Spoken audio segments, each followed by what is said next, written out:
Strange Tales from a Chinese Studio, Story 31. So let's introduce you to our protagonist, because he just perfectly embodies this concept. His name is Sun Zichu. And Sun is a scholar. He's living in this intensely competitive academic environment, but he is just fundamentally out of step with reality. Yeah, he has this physical quirk. He was born with a sixth finger, which the text describes as a branch finger.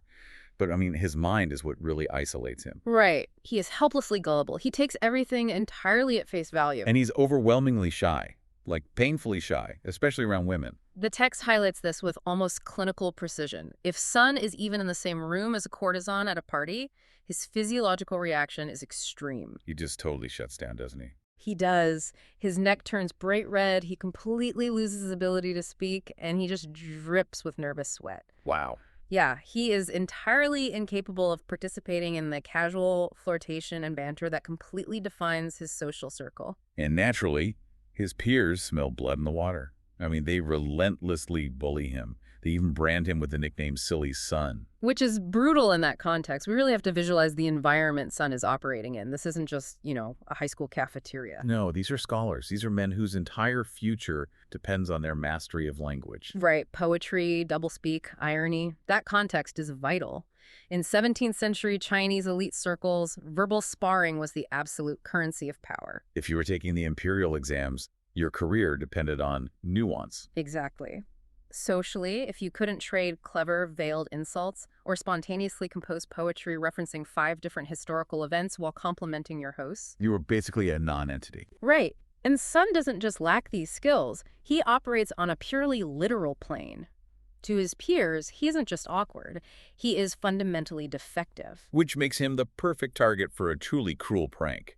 Because when you take a guy who operates with zero irony and throw him into a high-stakes social hierarchy, The collision is going to be spectacular. it really is. So enter Bao. She's the daughter of a local merchant. And the source notes her family's wealth is essentially limitless, like rivaling royalty. And beyond the money, she is impossibly beautiful and fiercely independent. The wealth dynamic here is super interesting, too. Oh, so? Well, merchants were traditionally lower on the Confucian social ladder than scholars. But practically speaking, her family's astronomical wealth gives her total autonomy. Money talks, even back then. Exactly. The sons of the most prestigious families are constantly trying to arrange marriages with her, and she rejects all of them. She's at the absolute apex of their local social food chain. While Sun Zichu is basically the mud on the bottom of their shoes. Pretty much. So, Sun's bullies decide to entertain themselves. They casually tell Sun that he should send a matchmaker to propose to Bao. They're fully expecting him to realize it's a joke, right? Or maybe they just want to watch him get humiliated by this super wealthy family. Yeah, it's an absurd proposition designed just to emphasize the gulf between them. A poor, six-fingered, socially inept scholar proposing to the richest heiress in the province is a literal punchline. But Sun lacks any self-awareness regarding his own social standing. He doesn't process the absurdity at all. He just thinks, well, that sounds nice. He really does. So he actually goes and hires a matchmaker and sends her to Abao's estate. And when Abao hears about this famous silly son having the audacity to propose, she issues this flippant brush-off. She tells the matchmaker, tell him if he cuts off his extra finger, I'll marry him. Which is just, wow. We have to view her comment as the 17th century equivalent of saying, I'll marry him when pigs fly or when hell freezes over. Right, it's pure hyperbole. Exactly. It is a polite but firm declaration of impossibility, wrapped in this really dark joke about his physical deformity. And this brings us back to that terrifying literal-mindedness we talked about. Because the matchmaker relays the message. And Sun doesn't laugh. He doesn't get angry either. No. He simply says, oh, that's not difficult. He walks away, grabs an axe, and just severs his extra finger. And the source material does not shy away from the visceral horror of this. The pain pierces him to his core. He is pouring blood. He nearly bleeds to death right there. He's bedridden for days before he can even physically stand up to show the matchmaker his bloody hand. It's intense. It is. If we pause and look at this through a modern psychological lens, it is incredibly unsettling. It's like an AI model functioning without safety guardrails. Oh, that is a phenomenal analogy. Right. You input a prompt, cut off your finger for marriage, and it just executes the command. There is no self-preservation protocol. No contextual analysis of the prompt's intent, just pure execution. And from a modern clinical perspective, yes, self-mutilation for a crush is deeply alarming. Huge red flag. But if we want to extract the philosophical insight the author is offering, we have to look at the mechanics of why this graphic violence is the inciting incident of the story. He's proving a point about his character right out of the gate, isn't he? Precisely. The axe establishes, beyond any shadow of a doubt, Sun's uncompromising sincerity. In a society dripping with sarcasm and posturing and endless manipulation, Sun is a creature entirely devoid of artifice. Words have absolute concrete meaning to him. Yes, Obao stated a price, and he paid the price. It wasn't a manipulation tactic on his end. It was an act of terrifying honesty. He genuinely believed he was completing a transaction. And the text gives us proof that he isn't just a desperate, unhinged stalker. Because when the matchmaker runs back to Obao in an absolute panic and explains what Sun just did, Obao is stunned. she is horrified, Right. but she also thinks he must just be completely crazy. So she issues a second joke. She tells the matchmaker, okay, now ask him to cut off his silliness. Which is a remarkably cruel follow-up. She's shifting from mocking his physical body to mocking his core personality. But look at how Sun reacts to that. Yeah. He doesn't chop off his head. He gets genuinely offended. He argues back, insisting he is not silly. Right. He says, I'm not foolish, but I have no way to see her improve it. And then he pauses, reevaluates the whole situation, and says, she might not even be as beautiful as an angel. Why is she placing herself so high above me? And just like that, his desire evaporates. He drops the pursuit entirely. That pivot is the linchpin of his character. It proves that his actions aren't driven by a lack of dignity, but by a rigid, fiercely guarded internal moral code. Because he was willing to amputate a physical flaw, since he objectively recognized he had 6 fingers. Exactly. He viewed it as a physical imperfection, but he refuses to apologize for his mind. When she demands he sever his silliness, his very identity, he draws a hard boundary. He protects his core self. He preserves his internal moral code.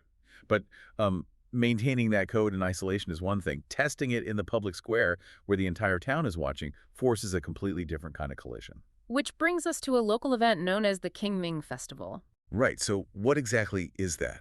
The Qingming Festival is traditionally the tomb sweeping day, so it's a time to honor ancestors. But practically speaking, in classical China, it also functioned as a massive spring outing. Okay, so a big public gathering. Yeah, it was one of the rare occasions when women from wealthy households, who were normally secluded indoors, would venture out in public. And the text describes the ensuing scene with a detail that feels shockingly modern. The young men of the town, all these scholars, gather along the routes, specifically to aggressively check out the women. They stand around, drinking, pointing, rating the women as they pass by. It's the physical manifestation of the male gaze, Ah. like a highly performative, fratty environment where these men are using women as a backdrop to perform their own arrogance for each other. They're essentially consuming the presence of these women as entertainment. And the bullies, knowing full well what happened with the axe incident, drag Sun along. They just won't leave him alone. No, they goad him. They ask if he doesn't want to finally see a desirable woman. And Sun figures he has nothing to lose. Abao mocked him, so he decides he wants to see what she actually looks like. And as they are standing there, Abao appears. She is resting under a tree, and immediately this wall of terrible young men forms around her. The crowd is buzzing, gossiping, creating this chaotic spectacle. And after a few moments, Abao stands up and leaves. The crowd disperses, still laughing and making comments. But Sun doesn't move. No, he stands completely frozen, staring at the empty space where she was sitting. His bullies notice, of course. They poke him, they wave their hands in his face, and one of them, making yet another joke, asks, "Did your soul follow her away?" And when Sun doesn't respond, they just assume he's being his usual socially awkward self, so they physically drag him back to his house. Where he goes to bed, falls into a coma-like sleep for 3 days, and just repeats a single haunting phrase over and over. I am at Abao's house. Yeah. And here is where the narrative shifts from social critique to profound supernatural philosophy. He isn't hallucinating. He isn't having a fever dream. No. The bully made a joke about his soul following her. But because Sun is Sun, that is literally what happened. His consciousness actually detached from his physical body. To understand this, we need to briefly touch on the Taoist mechanics of the soul that inform this folklore. Oh, please do, because this part is fascinating. Classical Chinese thought often divides the soul into components. You have the Hun, which is the ethereal spiritual soul, and the corporeal physical soul. Okay, got it. It was believed that extreme trauma or intense emotional states could cause the Hun to wander, separating from the physical vessel. So the author is suggesting that qi, this deep, unfiltered obsession, operates as a physical force. It's almost like his attention is so localized, so completely absolute, that it creates a gravitational pull strong enough to rip his consciousness right out of his physical body. Exactly. He pays so much attention, he literally leaves his flesh behind. That is wild. It is. And it's exactly the contrast the author wants us to see. Look at the other men at the festival. They were distracted. They were looking at a bow, yes, but they were also looking at each other. Performing their masculinity. Right, thinking about their witty remarks. Their attention was fractured. Sun had no performance. He experienced pure, unadulterated awe. His will was so concentrated that it transcended biology. If you translate this to our modern digital age, it feels somewhat akin to the ultimate form of virtual reality, or even like a dark kind of digital stalking, where your mind is fully immersed in someone else's private space. It does sound like that, but the story flips that power dynamic entirely. Yes, it really does. Sun isn't depicted as a predator lurking in the shadows. He is depicted as supremely vulnerable. Exactly. His physical body is left completely helpless, slowly withering away on a bed, while his entire existence is tethered to her presence. Meanwhile, Abao starts having these incredibly vivid, recurring dreams where a man walks right up to her in her private chambers and politely introduces himself. I am Sun Zichu. Right. And the vulnerability of his physical state becomes the catalyst for the next phase. Sun's family realizes he is dying. They piece together his muttered words and figure out where his spirit went. They go to Abao's father, who is this skeptical, pragmatic billionaire merchant, and they beg him to let a local shaman onto their estate to perform a soul-calling ritual.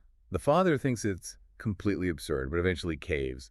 And the image the text provides here is just striking. Oh, very much so. You have a shaman walking up to the grand doors of this wealthy estate, holding Sun's worn, tattered scholar's robes and a cheap straw mat, calling the missing spirit out of the heiress's bedroom.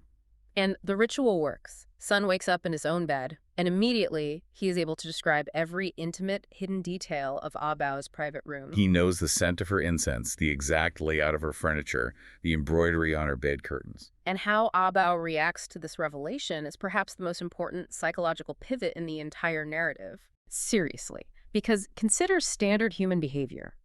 If a woman finds out a man's spirit has been secretly living in her bedroom, watching her sleep, the natural reaction is profound horror. It is a massive violation. You would expect disgust. You would expect her to burn sage and move to a different province. Absolutely. But her reaction defies that expectation entirely. The text explicitly notes that she is amazed and then deeply, profoundly moved. Why? Because she realizes the staggering depth of his feeling. She contrasts him with the crowds of arrogant scholars who treat her like a prize to be won. She recognizes that this man was so deeply affected by her mere presence that his spirit literally fractured from his body. She stops seeing the silly sun that the town walks, and she starts seeing the raw, terrifying power of his focus. She realizes his shy isn't a disease, it's a testament to a sincerity that nobody else in her world possesses. Once Abao realizes the depth of his focus, her perception of him shifts internally. But a spiritual connection in a bedroom is one thing. Right. Acknowledging him in the harsh daylight of society is another. That collision happens months later during another public event, the Bathing Buddha Festival. The Bathing Buddha Festival marks another occasion where those rigid social boundaries temporarily loosen up. And Sun has mostly recovered from his coma, so he drags himself out to the side of the road, just hoping to catch a glimpse of her carriage passing by. And she does pass by, but this time she doesn't just rest under a tree and ignore the crowds. She pulls back the curtain of her carriage, she looks directly at him, and she sends a servant over to formally ask his name. Which is a deliberate public acknowledgement. She is stripping away his nickname, his status as a punchline, and recognizing him as a human being. And because Sun is a creature of absolute extremes, this tiny shred of hope causes him to immediately become lovesick again. Of course does. He goes home, collapses into bed, and just pines for her. But the author knows that astral projection is just the warm-up. because while Sun is lying there sick, a pet parrot in his household dies. A child is playing with the little bird's corpse on the bed. Sun watches this and has a singular thought. If I were a bird, I could fly to her room. And once again, the mechanism of his obsession engages. He doesn't just wish it. His willpower operates like a lever on the universe. His soul vacates his dying human body and transfers directly into the corpse of the parrot.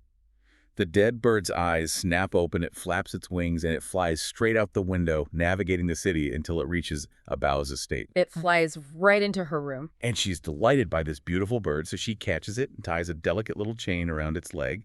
And the bird looks at her and yells out, "Sister, don't chain me. I am Sun Zichu." The shock of a bird speaking with the voice and identity of the man whose soul was just recently exorcised from her room cannot be overstated. I mean, she unchains him immediately. And what follows is this incredibly intimate, bizarre dynamic. The parrot refuses to eat from anyone else. It will only take seeds directly from her hand. During the day, it perches on her knee. At night, it sleeps right beside her bed.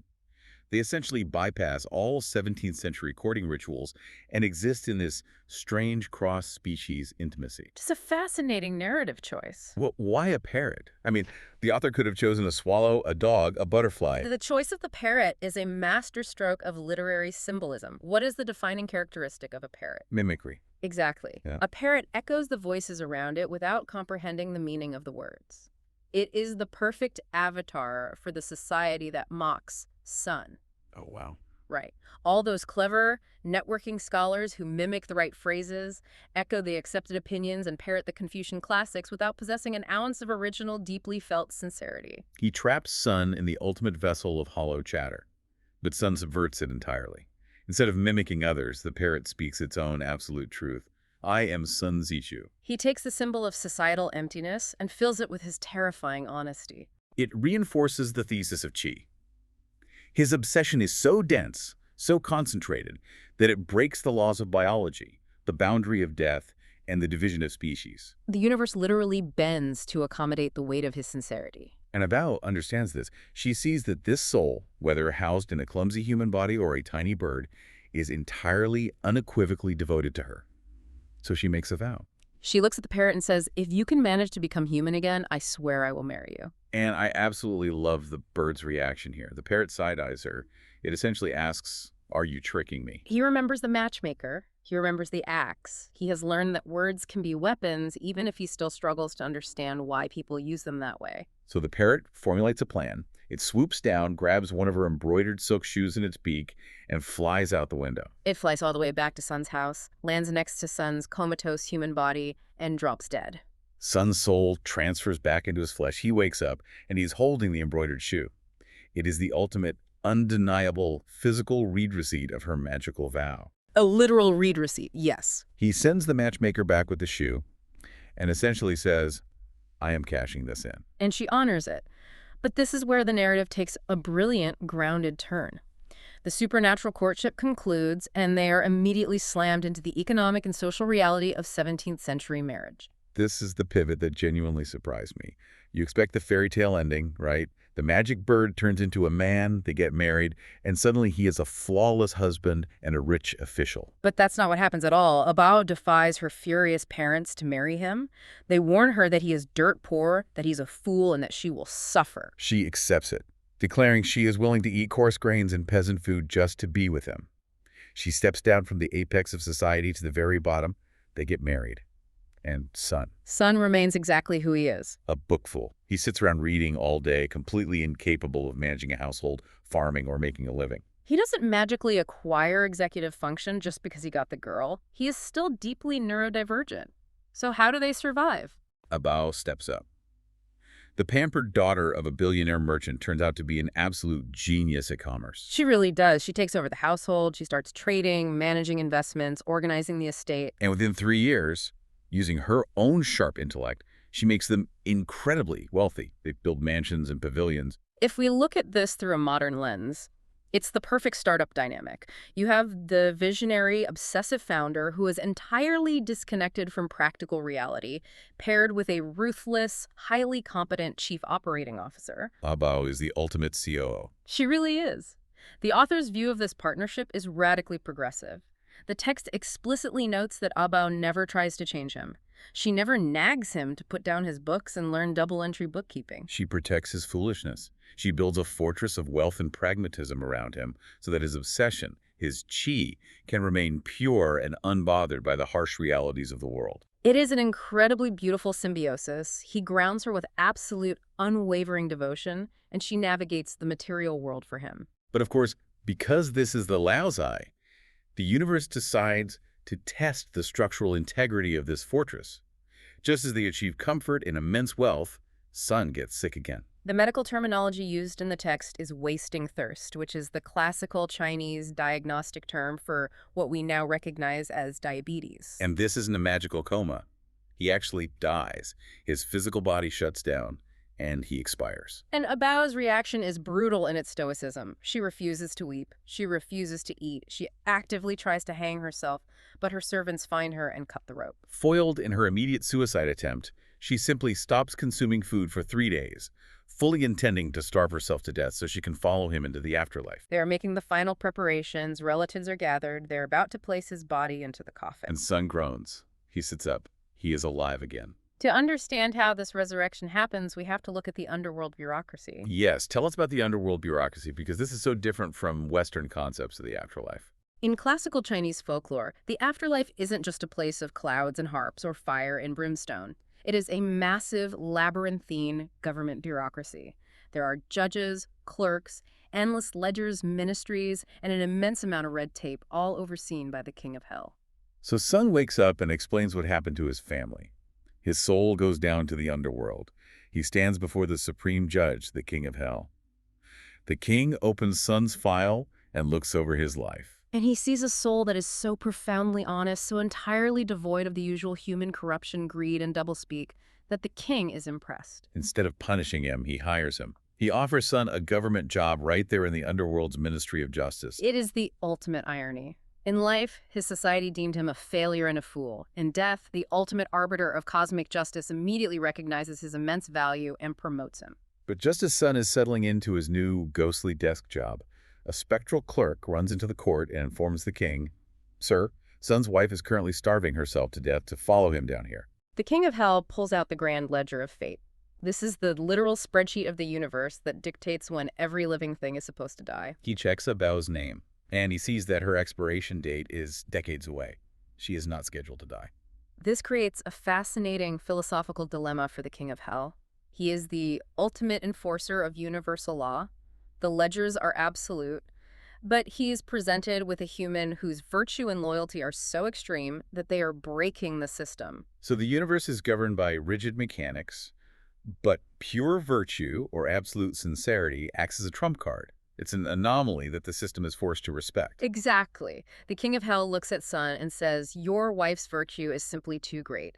He completely overrides the ledger of fate. He puts Sun on a spectral horse and sends his soul galloping back to the world of the living. It is a profound statement about the physics of this universe. The bureaucracy of the underworld is infinitely more powerful than the bureaucracy of the human world, but even the King of Hell bows to the sheer gravitational pull of their combined chi. First, Sun's obsession with Abao allowed him to transcend biological life. And now, Abao's absolute obsession with Sun has literally reversed death. Their sincerity hacked the universe. It is such an empowering idea that if you care about something with total purity, the cosmic bureaucracy itself will get out of your way, which perfectly sets the stage for the final act of this story. Sun is alive, his diabetes is miraculously cured, and the timeline perfectly aligns with the imperial exams. And we must emphasize the weight of the imperial exams. This was the single most critical event in a classical scholar's life. It was a pressure cooker of unimaginable stress.